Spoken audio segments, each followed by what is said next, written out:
En tous les cas, bienvenue à vous aussi. Nous sommes dans une rencontre avec Jean-Pierre Millet. Alors c'est un plaisir que de le recevoir puisque nous avons eu déjà l'honneur de nous rencontrer, d'échanger ensemble. C'était lors, je crois, d'une foire du livre et où nous parlions là aussi de Nicolas Copernic. Alors, cette fois-ci, comme je le disais, la discorde céleste, Kepler, le trésor de Tycho Brahe, c'est un roman. C'est toujours Jean-Pierre Millet qui nous en parle et c'est toujours aux éditions Jean-Claude Lattès. Ce livre, finalement, c'est un second livre qui était prévu déjà, alors qu'on était encore dans l'écriture du premier. Oui, tout d'abord, merci de me recevoir. Donc, ce livre, La discorde céleste, sous-titré donc Kepler et le trésor de Tycho Brahe, on dit plutôt Tycho que Tycho, mais enfin bon, on n'était pas au Danemark à cette époque. Il s'inscrit effectivement dans une continuité logique, puisque c'est le deuxième tome de ce qui va être une tétralogie, donc une série de 4 ouvrages qui raconte en fait le grand changement de vision du monde qui s'est produit dans notre culture et notre civilisation entre le XVIe et le XVIIe siècle. Changement de vision du monde, c'est-à-dire ça a à faire finalement avec l'organisation de l'univers et la place de la Terre, donc de l'homme dans l'univers. Vous savez que pendant des siècles et des siècles, on pensait que la Terre était au centre de l'univers et que l'univers était petit, fini autour de la Terre. Voilà. Et puis donc en fait, ce grand changement de vision du monde dont je vous parle, qu'on appelle parfois la révolution copernicienne, s'est produit sur une période de 150 ans.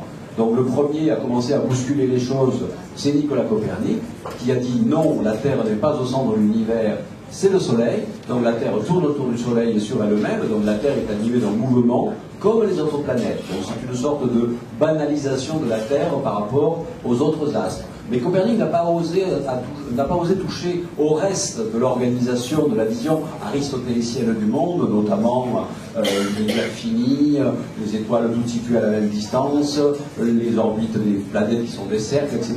Donc ce n'est que le début d'une révolution. D'autant que d'ailleurs du vivant de Copernic, ces thèses ont été tout à fait ignorées. Alors c'est la raison pour laquelle j'ai consacré un premier tome, qui est paru en 2006 ou 7, je ne sais plus, en 2006, qui s'appelait Le secret de Copernic, qui racontait donc l'histoire de ce personnage étonnant.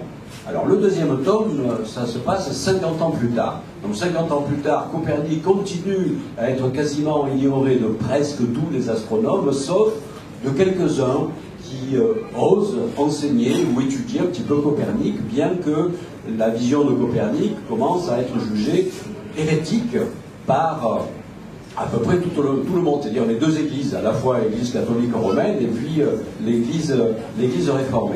Voilà. Alors avec ces deux personnages-là, on va voir donc la suite de la révolution astronomique qui se poursuivra dans un troisième volume que j'ai bientôt terminé avec Galilée, bien sûr, et qui se conclura en beauté avec le grand Isaac Newton. Donc finalement, là, on est à la fin du XVIIe siècle. Voilà. Donc c'est ça la présentation générale des 4 tomes de cette tétralogie que j'appelle les bâtisseurs du ciel. Parce qu'avec ces personnages, on a vraiment une sorte de héros de l'humanité qui ont transformé notre façon de voir le monde. Il ne s'agit pas seulement de découvrir des trajectoires elliptiques de planètes, des choses compliquées qui échappent au sens commun, c'est que ça change également la philosophie, c'est-à-dire notre façon de se considérer par rapport à l'univers. Voilà. Et donc ça, ces personnages sont de véritables artisans de ce changement radical sur lequel finalement notre civilisation moderne, en Occident tout au moins, vit aujourd'hui. Donc voilà. Il travaille en plus dans une époque clé de l'Europe, où l'Europe est également en train de se faire avec effectivement la chrétienté qui se sépare entre plusieurs églises, les catholiques, les réformés, les protestants, les anglicans, etc. Une époque également de grands bouleversements politiques, il va y avoir la guerre de 30 ans, l'Inquisition, une époque réellement très complexe sur le plan géopolitique. Et donc, mon projet, je réponds un peu longuement à cette question, je commençais à me donner la parole, je n'en ai plus, c'est vrai. Voilà. Et donc, en partie, mon projet d'écrire ces vies de grands personnages, de grands astronomes, à travers des romans, et non pas des biographies vulgarisées. Donc, je pourrais faire de la vulgarisation en racontant les vies strictes de ces personnages-là. J'ai choisi le roman pour mettre d'abord, pour rappeler que ce sont des êtres de chair et de sang, animés de passion autant céleste que terrestre, bien entendu, avec leur grandeur, mais également leur petitesse, comme tout être humain. Et puis, ils sont dans le courant de l'histoire. Et il faut bien voir que ces révolutions scientifiques ne sortent pas toutes faites de l'esprit du personnage détaché du reste de l'humanité. Au contraire, c'est un peu dans l'air du temps. Donc ces révolutions scientifiques se produisent parce que la société elle-même est en train de bouger. La découverte des Amériques, c'est peu de temps auparavant, la réorganisation de l'Europe, c'est pendant ce temps-là, et donc effectivement, ces personnages sont totalement plongés dans le grand courant politique, idéologique et religieux, et les grandes querelles de leur époque. Et c'est vrai qu'on y trouve tous les ingrédients finalement de ces pionniers. Mais vous avez, et c'est vrai peut-être que la réponse est dans ce que vous venez de nous dire, à savoir que l'histoire est tellement foisonnante. À l'époque, on est sorti du Moyen-Âge, on est en pleine Renaissance, on fait face à la réforme, on fait face à différents mouvements très importants en Europe. Et vous le dites aussi, il y a certaines géopolitiques qui se mettent en place, puisqu'on parle de l'empire austro-hongrois qui va se mettre en place aussi. Et donc finalement, on a l'impression que le côté justement astronomie, même copernicien, on s'attache plus au personnage, plus à l'histoire que finalement à ce qui devrait être un petit peu le creuset central de ce livre, à savoir la science. Et que finalement, on est en plein dans ces rapports relationnels, et on en parlera peut-être tout à l'heure, du premier qui dont on parlait, Tycho Brahe, et de son contemporain. Oui.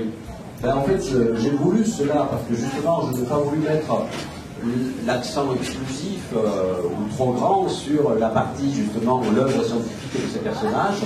Elle est dans le filigrane parce que la vraie vie de ces personnages, c'est donc des personnages insérés dans, comme je l'ai dit, la société de leur époque et toutes les querelles et les disputations qu'il peut y avoir. Donc effectivement, la partie historique est extrêmement importante et on ne peut pas comprendre l'œuvre de ces personnages sans comprendre le contexte dans lequel ils ont vécu et notamment également le contexte surtout politique, à la fois politique et religieux dans lequel ils ont vécu. Voilà. Et c'est vrai qu'on va découvrir, pour ceux qui, bien sûr, scientifiques, ont l'habitude de vivre un petit peu ces terrains à défricher, c'est notamment les relations épistolaires, très importantes. Aujourd'hui, on a des publications. Bien sûr, à l'époque, les relations épistolaires remplacent ce qu'on appelle aujourd'hui dans la publication scientifique les publications, qui elles-mêmes d'ailleurs ont beaucoup changé sur une échelle d'une vingtaine d'années. Moi, ça fait 30 ans que je suis chercheur professionnel. Il y a, au début de ma carrière, on envoyait encore nos publications sous forme de pré-print, de pré-tirage, on envoyait par la poste, etc. Aujourd'hui, tout ça se fait par Internet, on met ça sur des archives électroniques. Donc, à l'époque, évidemment, là, carrément, les publications, c'était soit des livres qui prenaient beaucoup de temps, à la fois à être imprimés, à être écrits, imprimés, puis diffusés, ou soit, effectivement, les lettres. Et donc, pour les historiens des sciences, le véritable trésor historique se trouve souvent dans les correspondances de ces personnages-là. Alors, ce qui est particulièrement intéressant avec ces deux héros-là, Kepler et Tycho Brahe, comparé à Copernic, c'est que pour Copernic, j'avais très peu de documentation historique parce qu'il ne reste pas grand-chose en fait sur la vie de Copernic, mis à part des témoignages de seconde main, et notamment il n'y a quasiment pas de correspondance qui nous reste de Copernic.